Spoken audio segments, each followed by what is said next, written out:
La revue de presse avec Natacha Polony. Bonjour Natacha. Bonjour Thomas, bonjour Julie, bonjour à tous. Bonjour. Ce matin, une de vos journaux, on s'aperçoit que l'optimisme présidentiel n'est pas communicatif.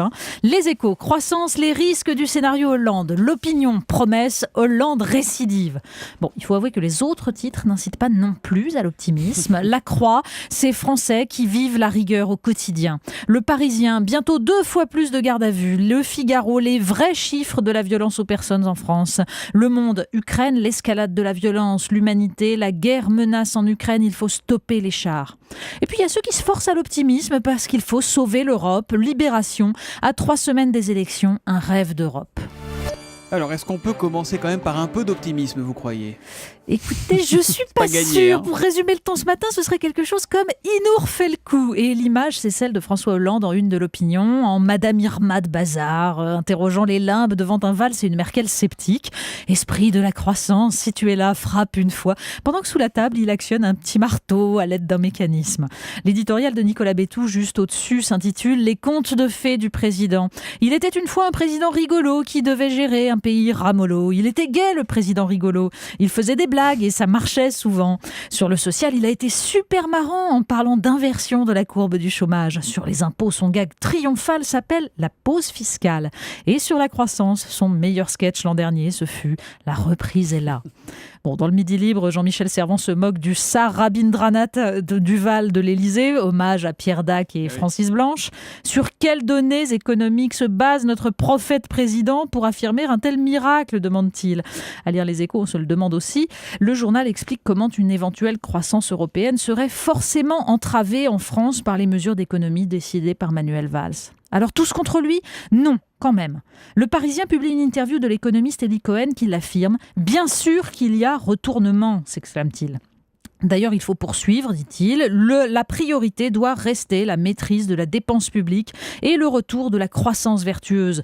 Pas de faire de la redistribution ou de l'extension de l'État-providence. Bon, au moins c'est clair. Et si on sait qu'Elie Cohen est un des visiteurs du soir qui inspire au président sa politique économique, on comprend mieux son enthousiasme et on se dit qu'il va falloir prendre son mal en patience. Natacha, on entendait il y a quelques minutes face à Jean-Pierre Elkabbach le plaidoyer de Valérie Pécresse pour l'Europe. Eh bien, la presse s'y met aussi. Mais oui, la presse se mobilise. Le Monde nous explique comment la Banque centrale a sauvé l'Europe et l'euro.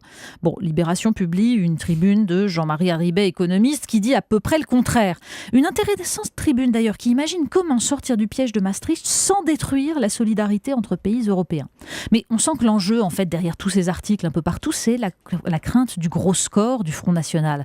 Alors il faut lire le numéro du mois de mai de Philosophie Magazine. Le titre « Existe-t-il une pensée fasciste ?» Le magazine tente d'analyser la montée des groupuscules radicaux en remontant aux racines de la pensée d'extrême droite. Mais l'article d'ouverture d'Alexandra Lacroix est intéressant surtout parce qu'il décrit l'un des moteurs de cette émergence, la tendance de fond des sociétés libérales qui vont vers l'égalisation des conditions, des modes de vie, des droits, jusqu'à cet excès qui serait la négation du réel et qui nourrit le mouvement opposé justement de redéfinition des identités et des différences. Surtout, nous dit Alexandre Lacroix, l'évocation permanente dans le discours politique médiatique des années 30 sature notre imaginaire et serait selon lui une des causes de la résurgence de slogans antisémites par exemple dans des manifestations qui jouent à ressembler aux ligues fascistes par réinvestissement fantasmé du passé. Comparaison en fait n'est jamais raison.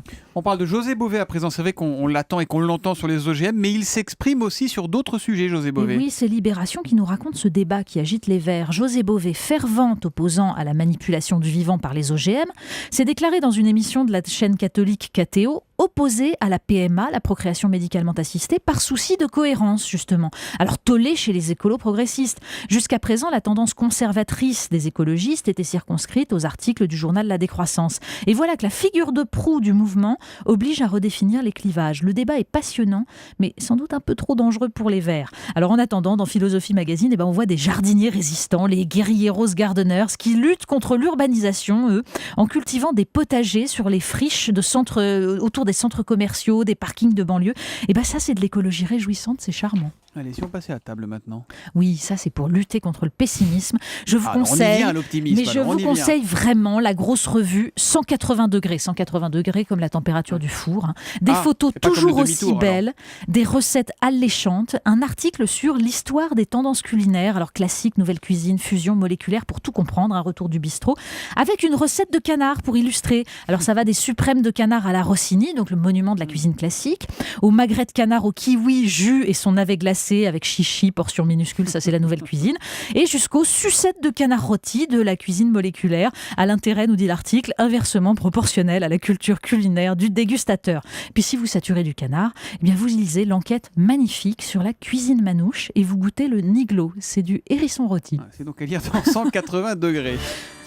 Enfin, on termine avec quoi? Avec une vieille dame. Hein. Mais oui, 20 minutes nous apprend que la doyenne du Pérou, Philomena Tapie, rien à voir avec le nôtre, 116 ans, va enfin toucher une retraite, sa première retraite, grâce à un programme gouvernemental. Hein. Alors, 64 € par mois et le droit à des soins médicaux.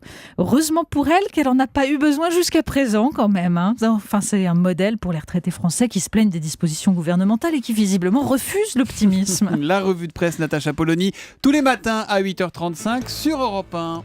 Europe 1, 8h41.